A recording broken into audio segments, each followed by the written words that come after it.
Je ne crois pas non plus que les Iraniens aient jamais voulu la bombe atomique pour nous menacer, nous les Juifs, mais qu'en réalité, c'est beaucoup plus la suprématie sur le monde arabe et le monde arabe sunnite qu'ils cherchent à travers cette expérience nucléaire qui a déjà été faite au Pakistan et qui a été payée intégralement par les capitaux saoudiens et du Golfe. Donc, nous sommes ici dans une histoire compliquée. Et si vous me demandez le fond de ma pensée, bien sûr, c'est que le peuple iranien est aujourd'hui, comme il était hier, le plus proche et de loin du peuple juif, et que certainement s'il y a un pays qui est un peu imperméable à l'antisémitisme, c'est bien celui-là.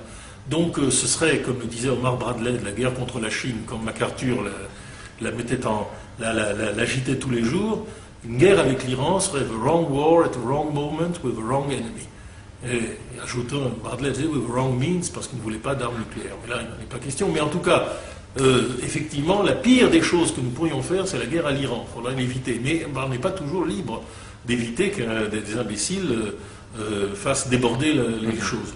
Aujourd'hui, quand même, puisque je suis dans les propos incorrects, je continue, je considère que l'ennemi principal est représenté par le rassemblement des extrémistes sunnites arabes, qui est une espèce de synthèse du nassérisme et de la doctrine des frères musulmans, qui, à partir de l'Égypte, qui a toujours été le seul pays sérieux de cette région, est en train de préparer l'encerclement d'Israël, et malgré toutes leurs dénégations, probablement l'attaque contre Israël un jour ou l'autre.